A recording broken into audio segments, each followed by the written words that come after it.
Hello, everyone, and thank you for joining us. I'm Katerina Schrey, along with co-host Dr. Victor Fett and our program producer, Larry Charay. We host Ukraine, a weekly discussion panel on Russia's war on Ukraine with guests from Ukraine, military experts, medical personnel, academics, artists, literary figures, and relief workers. Our panel is recorded and circulated nationally and internationally, and we very much appreciate your comments and feedback. Special thanks to Marshall University Libraries and MUIT for making this weekly event possible. Please feel free to join the chat to post questions for our guests if you're joining us live. And a quick greeting to our viewers in Ukraine. Вітаємо наших слухачів в Україні з глибоким поклоном. Ми далі свідки вашого страшного терпіння і також вашої великої сили. Дякую вам за вашу участь в нашій тижневій програмі. Today's guests will be introduced by Dr. Victor Fett, and the rest of us are going to turn off our cameras to save bandwidth. Thank you very much, Dr. Schrey. I'm very honored to present today at our Ukraine discussion group for our 89th weekly meeting. Dr. Walter Clemens from Massachusetts, USA, who is a professor emeritus of political science at Boston University, where he was on faculty from 1966 to 2012. Dr. Clemens also is an associate with Harvard University Davis Center for Russian and Eurasian Studies. You can find his detailed biography on Wikipedia. His most recent book published this year is titled Blood Debts: What Do Putin and Xi Owe Their Victims? He also authored numerous books and numerous papers over this half century, I would say, for the major part of 20th century and 21st as well. Dr. Clemens will talk to us on can Russia survive? Can Ukraine? Can the USA? This is the title of the talk he offered, and we are eager to hear what you can say. Dr. Clemens, microphone is yours, please. Well, thanks a lot, Dr. Fett, and all of you who are listening or taking part in some manner. I wish that the whole world was so interested in this important topic as you seem to be. Here's a picture of the cover of my recent book, Blood Debts: What Putin and Xi Owe Their Victims. You know, all countries, including the United States, have victims, and we should be doing something to make good whatever harm we have done. But the debts of Russia and China are really enormous.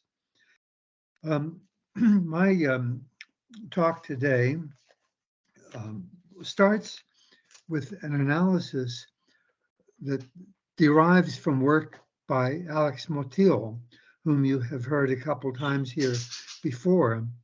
He has a recent article in Foreign Policy magazine that argues that empires have a very hard time rebuilding once they fall apart. And so I'm going to begin by elaborating on that. That helps to explain why Russia is in trouble. And then we'll go on to what you probably know much better, the problems that Ukraine faces. And related to that are some problems in the United States.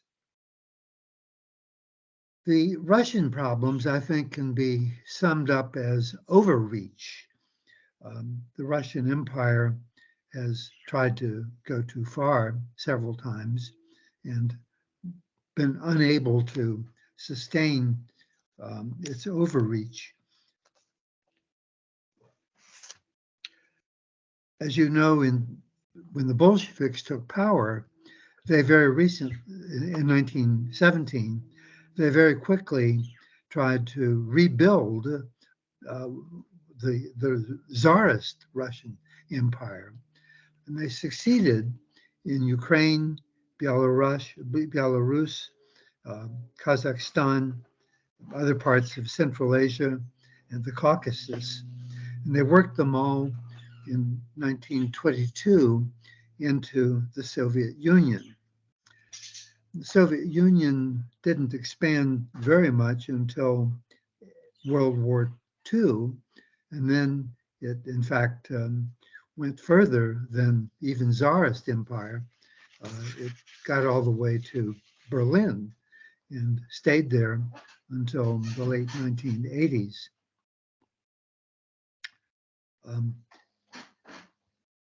The Russian Empire was, the Bolsheviks were able to rebuild the Russian Empire, the Tsarist Empire, thanks to the way that their adversaries in Europe responded to their expansion, and the power that Stalin and his successors were able to muster. Now, I'd like to mention a couple models of empires that fell apart and were not rebuilt. One was the Austro-Hungarian Empire. It fell at the end of World War I, and when the smoke cleared, Vienna was the capital of Austria, but not the capital of that sprawling Austro-Hungarian Empire. And there was very little attempt to rebuild Austria's influence in Eastern Europe after 1920. Another empire that collapsed at that time was the Ottoman Empire, and it shrunk to Ankara and the Turkish parts of what had been the Ottoman Empire. But there was very little effort to reestablish Turkey's control over what had been a very large empire. Germany, Nazi Germany, in some way tried to reestablish the empire that Germany lost at the end of World War I. The Nazis had their quest for Lebensraum and a Drang nach Osten, which meant to take in much of Eastern Europe and turn Ukraine into a breadbasket for Germany. Of course, Ukraine's agricultural capacity was weakened in the 1930s by Stalin. But anyway, Germany tried to resurrect its own empire and wound up after just 4 or 5 years losing everything. And Germany wound up divided for a few decades. The great empires of Europe, Great Britain, France, Italy, Portugal, they collapsed after World War I, after World War II, and there was very little effort to rebuild them. It took, the British Empire fell rather quickly. France took longer, and Portugal took even longer still, and didn't lose its African colonies until the mid-1970s. But those three empires, their metropoles did not try to reestablish direct control over what had been their colonies. Instead, they tried to cultivate harmonious relations, and each succeeded in doing so to a very large extent.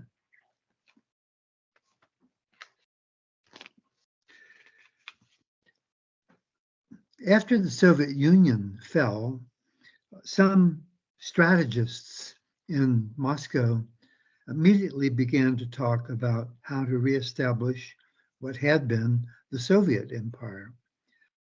They came up with the term compatriots near abroad, They said it was the duty and the right of Russia to to help these compatriots in what had become independent countries like Estonia. At one point, Boris Yeltsin and his advisors said there's nothing in international law that permits us to do this, but the Duma nonetheless passed a law about helping compatriots, and that law has been tightened and expanded under Vladimir Putin.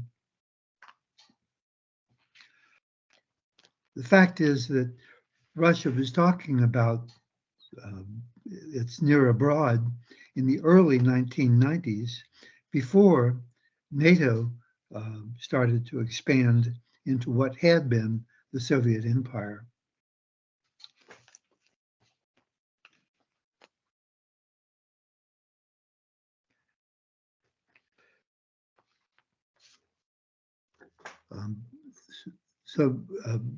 The Russian Empire really started to expand in the 14th century, and whatever we have since then is the remains of what had been a very dynamic system.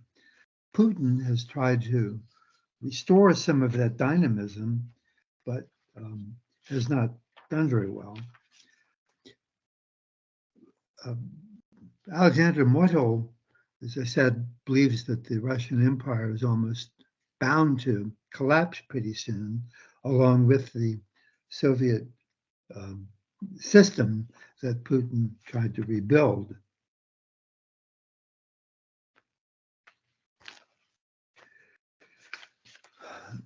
When we think about what the future of Ukraine, it seems to me we have a situation where David is fighting Goliath.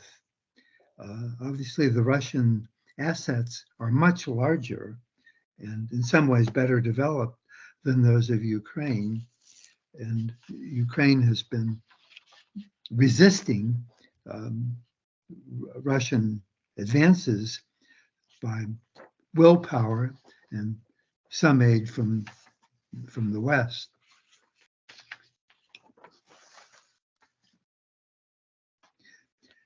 This has not been a cheap battle for the Ukrainians.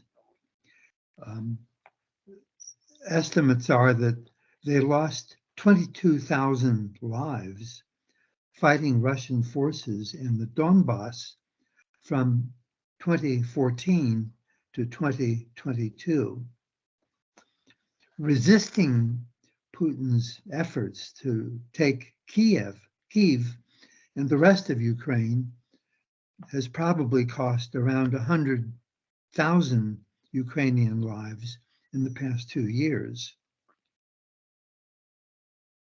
Russia has probably suffered similar losses, but they do so from a much larger population, so the per capita burden has been so high.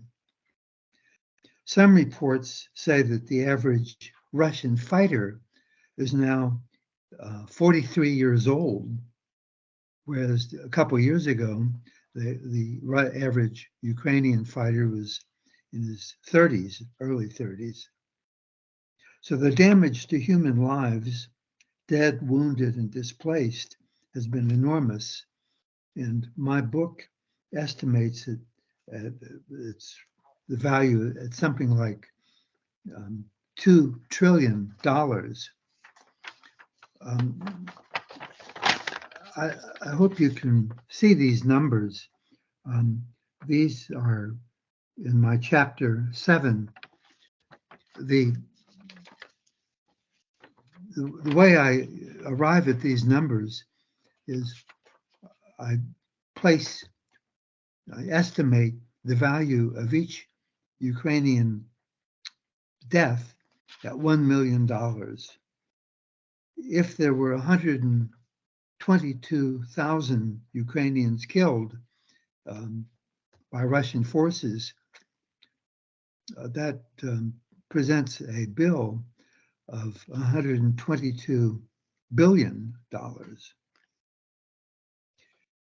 I think the damage to people who have been wounded is also very expensive to cope with, and that would be another $122 billion. Then the biggest burden, I think, is that of the people who have been displaced. Some estimates say that 16 million Ukrainians have been displaced by the fighting in the past 2 years. 16 million. What if we allow each of them just $100,000 in recompense? That total is $1,600,000,000,000. So the total damages to human life in Ukraine are, I think, $1,844,000,000. My book gets these figures a little bit wrong. They're so large that I, in my book, omitted the last 3 zeros, and so this is a corrected version.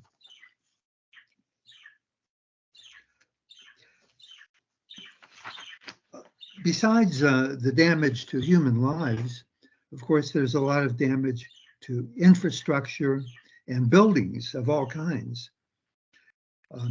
President Zelensky estimated the cost of rebuilding all of that at about $1 trillion.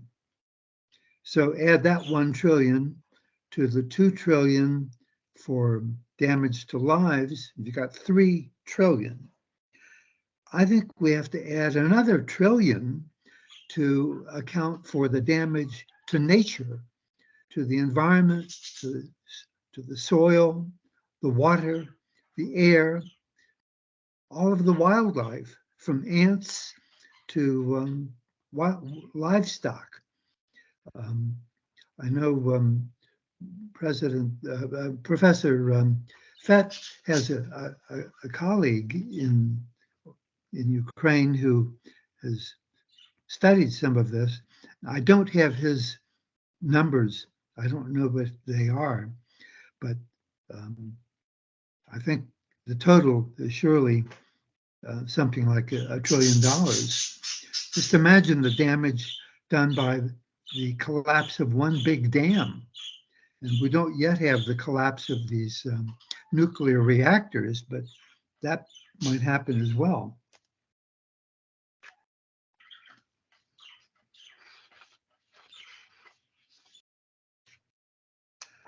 So the bottom line, I think, is that Russia probably owes Ukraine about $4 trillion for damage to lives, property, and environment. Can they pay that? The Russian economy is valued at just over $1 trillion per year. So if they have to pay 4 times that amount to Ukraine, that's an enormous burden. Where could that money come from?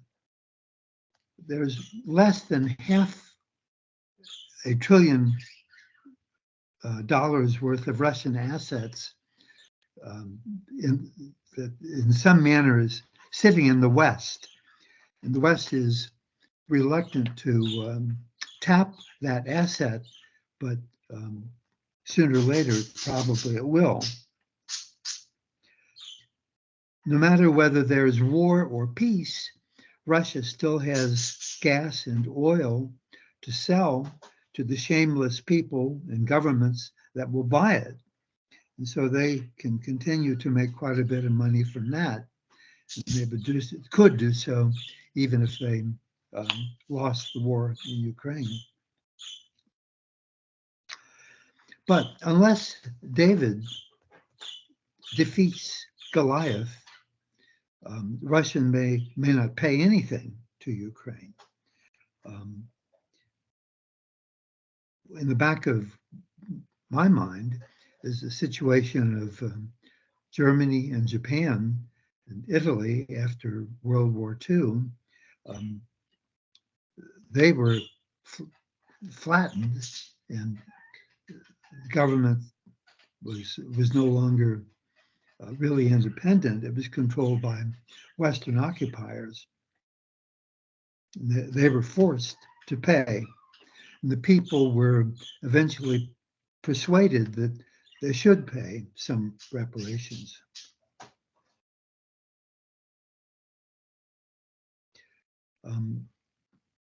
If the war ends, the West will surely mount some kind of a Marshall Plan to help Ukraine.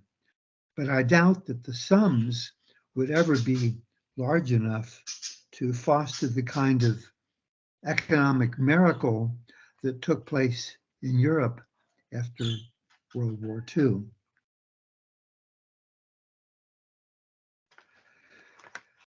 So let's consider now the situation of the United States.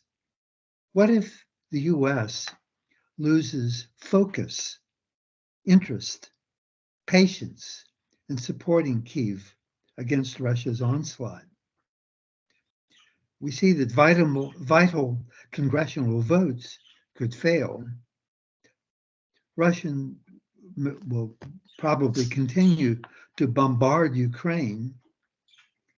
As winter bites, these bombings will destroy heating systems, send hundreds of thousands of civilians fleeing from uninhabitable cities. Out of ammunition, money, time, options, President Zelensky or his replacement may accept a brokered ceasefire, maybe brokered by China. Russia keeps Crimea and the other conquered territories. Arm twisted into an armistice, Ukrainians are traumatized and furious at Western betrayal.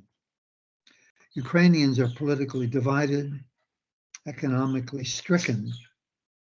Without external security guarantees, the country is not investable for the private sector. It's just too big of a risk. Russia is not compelled to pay reparations. Dreams of post-war rebuilding wither. Anti-corruption reforms and institutional building fall victim to blame dumping and score settling. So the consequences, if David loses, are enormous. Now let's focus a little more on the US. In my view, the US is still the world's major superpower. The Chinese economy is almost as large as the US, and their military is improving quite a bit, but the United States still has control. It produces about a fifth or a fourth of the world's goods, and I think it has the best developed armed forces. It's a leader of hard science. Most of the Nobel Science Prizes go to Americans or to other Westerners. But many Americans, I think, are blind to their advantages and even their wealth. Many become myopic and greedy when they really don't need to. Republicans have, for the last 5 or 6 years, acquired tax policies that do not force the rich to pay their fair share. Republicans keep the the Internal Revenue Service understaffed so that they cannot audit tax returns as they should. Many Republicans are blind to the advantages of immigration. Immigration is a burden in some way, but it keeps the American population diverse, highly educated, upward mobile, and it's an asset, not a burden. But Republicans are trying to raise new walls and deport immigrants who are already here. Republicans today refuse to work with each other or with Democrats. And they stand far apart from the foreign democracies, not just Ukraine, but others like Taiwan, that struggle to survive against the mailed fist of authoritarian aggressors led by Putin and by Xi Jinping. Now, what will happen if the Americans really stop supporting Ukraine? MAGA Make America Great extremists simply do not perceive that U.S. national security is bound up with the security of Ukraine. If they kill aid to Ukraine, they will deliver a message to Russia that Putin's special military operation has succeeded. Putin will become politically untouchable. He will revel in global prestige. He fought what the West could muster and won. On a tear, Putin may not rest on his laurels. If he has used force to expand Russia's borders to the West, maybe he will go further. Why not look again at Central Asia, the Caucasus, Moldova? The Baltic republics are now members of NATO, but would Americans really risk New York and Chicago for Tallinn, Riga, or Vilnius? Putin might even try to take more land from Ukraine, beyond whatever he got in Donbass and Crimea. Compared to the USA, Europe has done rather little for Ukraine. If the United States pulls back, the United Kingdom and some other Europeans might band together for a last-ditch attempt to stop Putin's march westward. Europe is still an economic colossus, but many Europeans feel strategically naked. Europe could splinter. Hungary and some other NATO members might seek deals with Russia. They might think, why not back the winner? Trust could frail among European countries and old rivalries emerge. This scenario also posits that Europe will become prey to Beijing's divide and rule tactics. The PLA, the People's Liberation Army, its navy now dominates the South China Sea and could start a creeping blockade of Taiwan.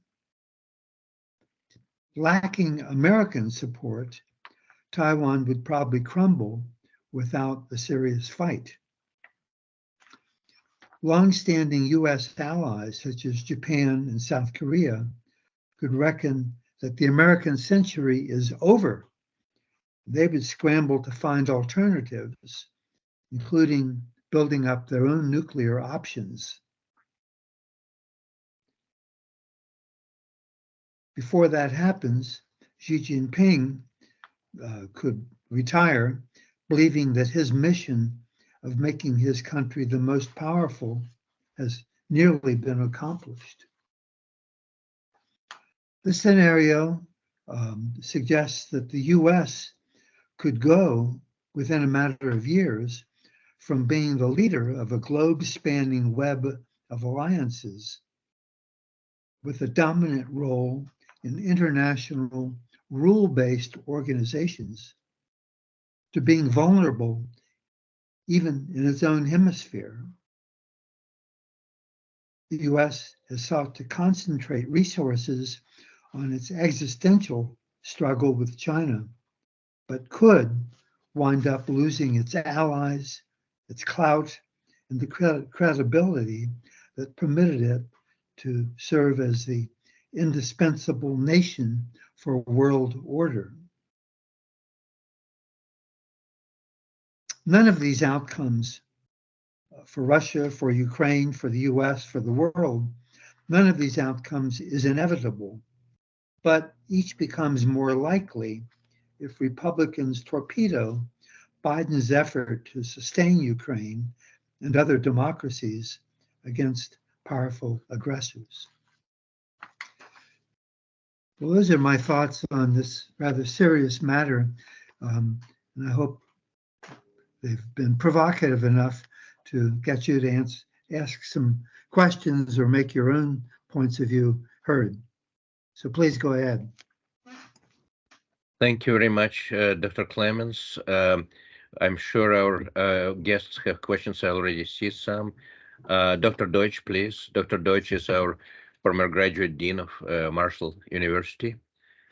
Okay, what do you think Trump means when he says he would end the war in 24 hours if he's reelected? Number one. Number two, what do you think actually would happen if Trump were reelected? Oh. Well, this is a man of many fantasies. He, of course, he has tried to curry favor with Putin.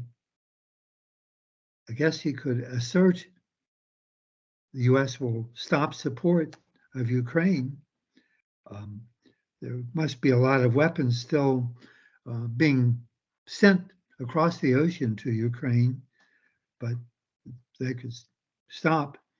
If Congress likes Trumpism, they could refuse to vote any more money for Ukraine or Taiwan or anybody else. What would actually happen if he became president? It's terribly hard to predict. You know, this is a man that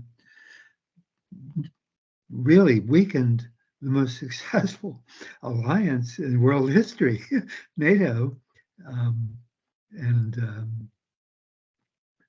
did a lot of irresponsible things. I can't. I have no idea what he might do if he were reelected. If he's in jail, of course, he can't do any of that. No one can begin to predict what he might do. Thank you. Thank you, Dr. Deutsch. Please, our listeners and panel, you can ask more questions of Dr. Clemens. And while you're thinking, I wanted to ask my own. I know, Dr. Clemens, that you are an expert on the Koreas on one side of the Eurasian continent and then on the Baltics on the other side. And those are two different dynamics which we observed over the last century or half century. On one hand, you have the armed balance of some kind in Korea, and on the other, you have successful return of the three Baltic countries into Europe. So these are vastly different outcomes, both dependent on the Western power. Do you see anything like this in case support of Ukraine continues? What scenarios? Yes, the answer is yes. I think that's a great question. The U.S. has made terrible mistakes in some of its foreign policy adventures. I think most of what they've done in the Middle East is a disaster. Vietnam was a disaster. But trying to stop the North Korean aggression in the 50s was very important, and the U.S. has helped deter another North Korean attack. It facilitated and helped boosted the free enterprise economy of South Korea to become one of the most prosperous in the world and creative. This device that I'm using to talk to you was made in South Korea. The Baltic republics, I would say with rather little U.S. help, did join the West, and maybe I'd say largely due to their own industry and imagination, have become very successful westernized countries. We should note, I guess, that Korea spends a lot of its own money on its defense. The Baltic republics have not. They have worried about Russian aggression, but spent very little to prepare themselves to somehow deter it or stop it. Trump, I'm very skeptical of his views on policy at home or abroad, but I think he's correct that Europe has acted like a parasite on the United States. The European countries have barely spent 2% of their GDP on defense. The United States claims that it's spending 3 or 4%, but I think the real burden is something like 7% when you include the CIA, the nuclear facilities, the research facilities, debt on former military adventures, care for veterans. Anyway, it's a lot of money. I think 7% of GDP, whereas the Europeans have spent about 2%, and the Baltic republics have also, they're in that ballpark, or at least they were until the last year or so. I haven't seen the most recent numbers. But anyway, I think you make a great point that Ukraine, with its energy and, for now anyway, moral conviction that they're on the right track, could be something like South Korea and the Baltics. There is this lingering question of corruption. For the life of me, I cannot imagine how any Ukrainian, particularly in the armed forces or responsible for helping to build the armed forces, could take bribes or overcharge the army for the food that it delivers. This is beyond my imagination. And it looks like it's in the DNA or something.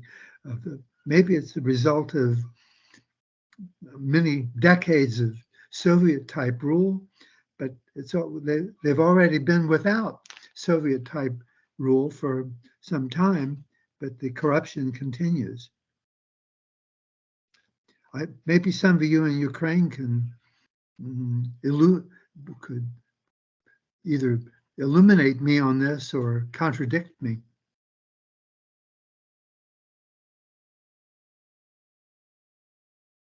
Thank you very much. Please, Dr. Shrey. So I was thinking, thank you for your presentation. As you were speaking, it occurred to me that Ukrainian Americans have historically been conservative, especially those of us who grew up in the 80s, where Reagan took a strong stance against the Soviet Union. And I think Ukrainian immigrants and descendants of Ukrainian immigrants felt very protected by that, felt that the Conservative Party, the Republicans, were a strong advocate for for people in Ukraine. But that has completely changed now, and it's a very weird situation for Ukrainian Americans, I think, because all of a sudden the party that at least in our perception historically has been advocating for human rights and religious freedoms and what was the Soviet Union, now is against helping Ukraine fight Russia. So I'm just wondering, what do you see that change? Like a lot of Ukrainians like myself are very like feeling a little bit abandoned or a little bit just completely confused, actually. It seems like there's a shift in which party has been standing up to Russia. I'm just wondering your thoughts on that. Have you seen that? Do you see this changed? Like what changed? What happened? What happened from, Mr. Gorbachev, take down this wall, which came from Reagan, a Republican conservative, to where the Republican Party is now? Well, I think you're correct that the current policies of Republicans are different from those of Reagan. They're also different from the bipartisan foreign policies that the U.S. had, I'd say, through the years of Reagan and the first President Bush. There is, however, a myth, a huge myth, that somehow Democrats have been soft on Soviet Union or on defense. It was the Democratic administration of Harry Truman that built up NATO and the Marshall Plan, and the whole policy of containment. And it persisted under President Eisenhower. He accepted the internationalist outlook of some other Republicans that preceded him. Democrats, I think, overdid it in building up the U.S. ICBM force. John Kennedy knew that the Russian force was very limited and primitive compared to the American, but he nonetheless authorized 1,000 Minuteman missiles and lots of missiles in Polaris submarines. That in turn helped to provoke the Cuban Missile Crisis, which he then handled rather well. Democrats also were the leaders in invading or in fighting in Indochina. Richard Nixon and Nick Kissinger continued that for a few years. But anyway, being tough on foreigners was a quality of Democrats and Republicans until, I'd say more or less, until Donald Trump and his sort of inward-looking hedonism has curtailed all of that. Thank you.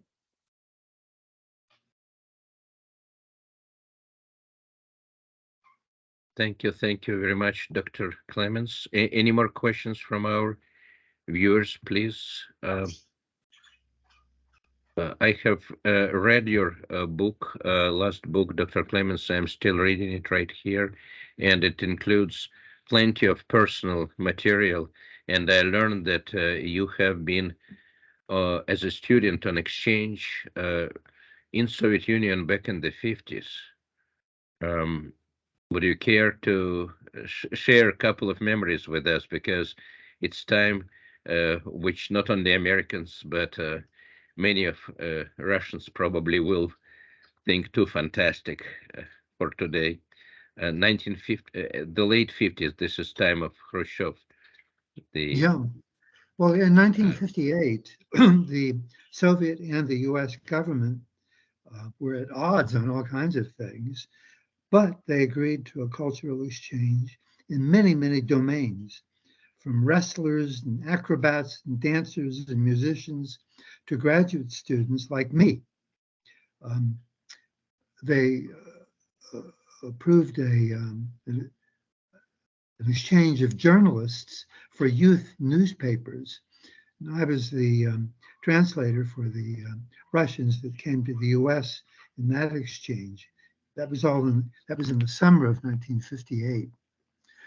Then in September of 58, I and 19 other Americans went to either Moscow or Leningrad.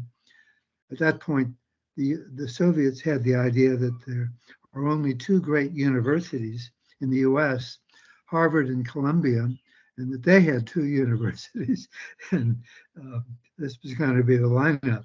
Later on, they learned that there are a lot of great universities here, and they permitted some of their aspiranti, their graduate students, to go somewhere besides Harvard and Columbia. During that year, in 1958,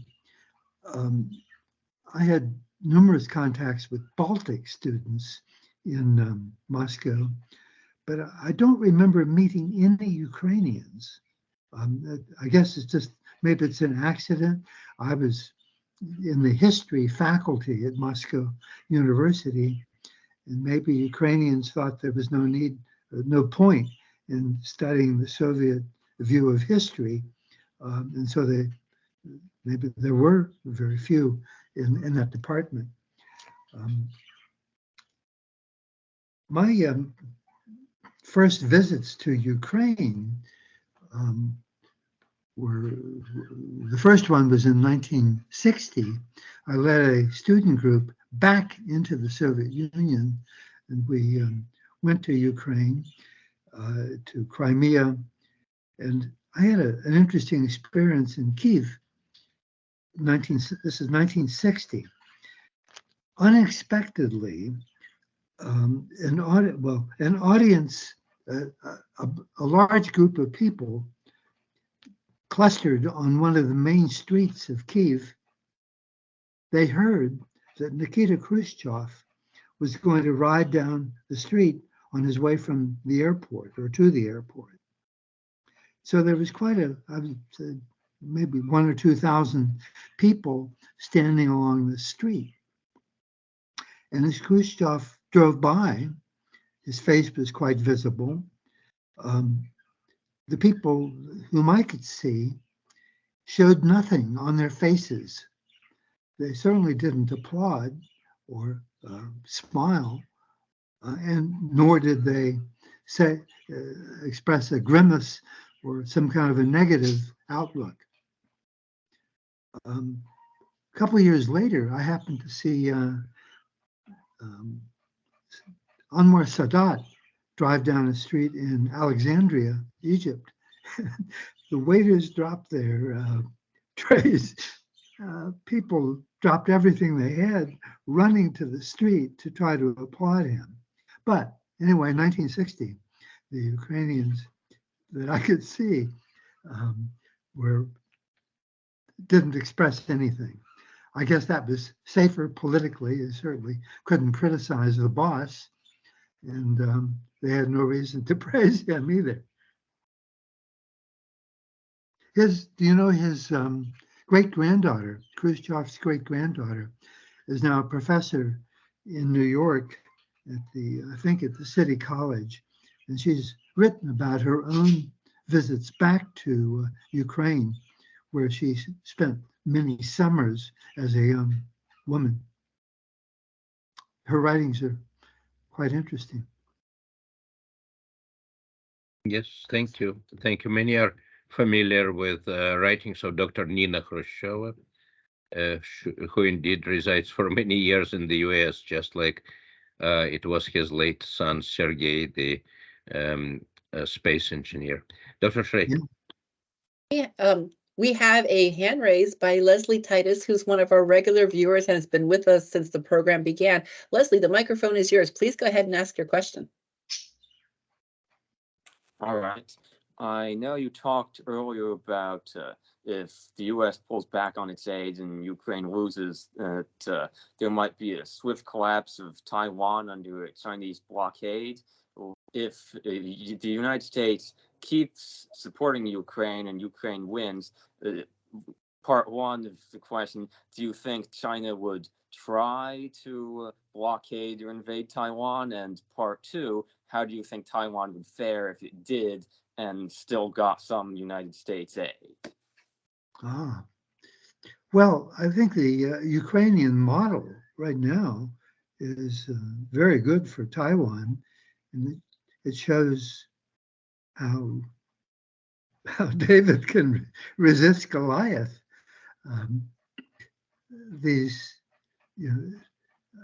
Taiwan, of course, is of course, the people there are now beginning to consider them. Most of the people do not regard themselves as having any connection with mainland China. They would surely resist. And I think the Ukrainian model of how to fight a big army with a little army should inspire them. And it should probably scare mainland China. They can see that a small army can cause a lot of trouble for a big army. And I can't imagine how they think taking over Taiwan would do them any good. If they did, if China did succeed in suppressing and conquering Taiwan, there'd be so much destruction. What was left? Taiwan is something like Ukraine, and their biggest asset are their brains and their spirit, and that would be crushed if China somehow managed to occupy the whole place.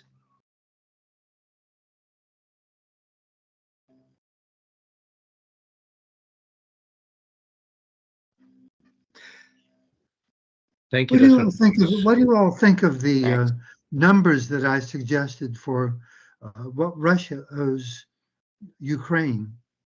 These are, enormous sums, but the damage has been enormous. There is. And let me just say, but my numbers don't include anything for mental anguish, for psychological issues, for post-traumatic syndrome issues. Shows nothing. There's nothing here to account for lost fun. Instead of being able to have fun, they have to go to trenches and fight when they're 45 years old. Yeah, it's hard to wrap one's mind about a monetary value on all these things that you talk about and describe. It's how do you quantify suffering?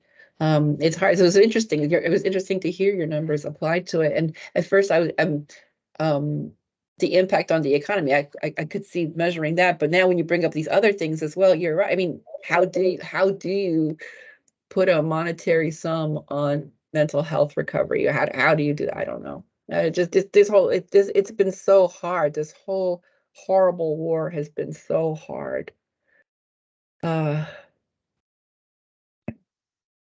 Yes, and of course, we have very little precedence aside from Nuremberg trial, but situation was very different. Everyone agrees that there will be no occupation of Russia by any other overreaching power. So you would think about forcing the future government of Russia, or whatever this regime is, of paying reparations. And I don't recall any examples from new history of this kind after the Second World War.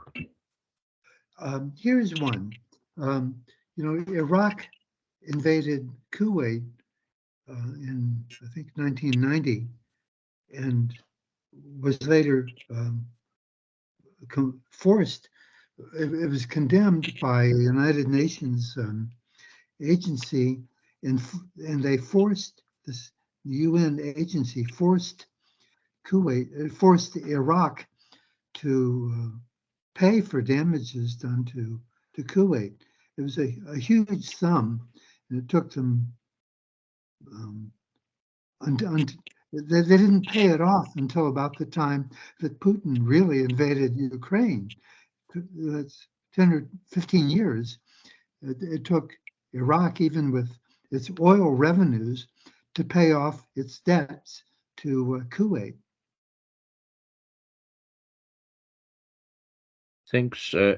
Times change and things become different. Yes, of course. We have all seen very weak role of United Nations today, the organization which is almost defunct. Do you think that there will be efforts to reform or replace it with some more potent working institutions? Well, before we really give up hope on the UN, should recognize that the General Assembly, soon, days after the Russian invasion in 2022, days after the invasion, called for withdrawal of the Russian forces. And I'm blocking out, is that this fall or the previous fall? I think it was in recent months, the General Assembly voted to require Russia to withdraw again and to pay reparations and to recognize that they had been committing war crimes. That's a great majority of UN members. Of course, on the Security Council, China or Russia can veto anything. And then Russia and China have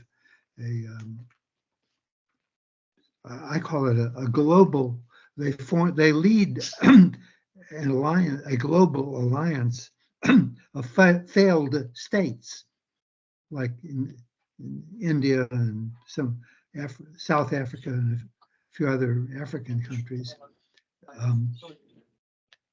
And those countries they're very good at public relations, but I wouldn't completely give up on the UN as a force for constructive action in the world. We will see.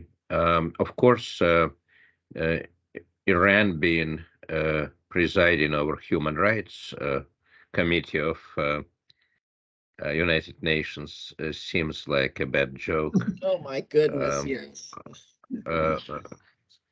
And as you said, Security Council is practically useless because it cannot do anything at all. Thank you. When it's blocked, however, that gives the General Assembly the right to what's called to exploit the Uniting for Peace resolution. When the Security Council is deadlocked, the General Assembly can address issues of peace and security, and has done so a few times. Of course, everything has to work just right for this system to function, but we don't have anything else. And it seems to me that serious major reform is pretty hard to envision. Probably the big five will insist on keeping their vetoes and not letting anybody else have one. In this sense, do you think there is a chance for a permanent new global alliance and axis of resistance to those failed states, to the evil axis? And what is the role of NATO in it? Maybe another union or types of unions are needed than simply NATO, which always positioned itself as defense treaty? Well, NATO is not supposed to act except in NATO territory, and these other countries are operating somewhere else, not in NATO territory. They're not doing anything directly to threaten NATO. I think it's best to give this global alliance of failed states, give it less publicity. They talk a lot and don't do much, and so I don't think they merit a lot of attention. Yes, and there are issues, of course, with NATO itself, as everyone thinks about Turkey being a NATO country and involved in a number of conflicts with NATO or non-NATO allies. Do we have any more questions, please, from our viewers? We have been here for an hour, and we may have a couple of final questions for Dr. Clemens or comments. Yefim Somin Just from... a quick comment, if yes, I may. please. Yeah, just a quick comment. I've been for a long time in America, all the Reagan years and even a little bit of Carter years. And just my comment from the impression from the Reagan years. I think at that time, at least certain elements of the left and the Democrats in particular were sort of much more understanding with respect to the Soviet Union. There is a German term now of those who understand Putin, Verstehers. So the disarmament movement, for instance, was largely aimed against the United States, sort of, and in fact, somewhat directed, as far as I know, by the Soviet Union. So there is a bit of a flip there that Katerina pointed out, which, yes, I agree with Dr. Clemens, is largely due to Trump's views. Thank you. Thank you. Thank you. Thank you very much, Yefim, for your comments. And let me once again thank Dr. Clemens for being with us today. His expertise over decades bears enormous importance, as many generations will see and appreciate. I hope that since we are watched by very diverse groups of people across the states, and I see even some foreign friends from Ukraine, I hope this recording will reach them. And Dr. Clemens, thank you once again very much for being with us. I will ask Dr. Katerina Shrey to say our customary greeting to our Ukrainian friends. Дорогі браття і сестри в Україні, ми зберігаємо вас в наших щоденних думках і молитвах. Нехай милосердний Бог тримає вас у своїй опіці. До наступного тижня. Прощаємося. Слава Україні! Я знаю, что большинство из вас понимают по-русски, так что я прибавлю мою благодарность. Спасибо. Дуже дякую, Thank you. спасибо. Дуже дякую. Дякую. Спасибо, Dr. Clemens. Slava Ukraini, glory to Ukraine. God bless Ukraine. God bless Israel. God bless America. Thank you and goodbye. And God bless West Virginia. We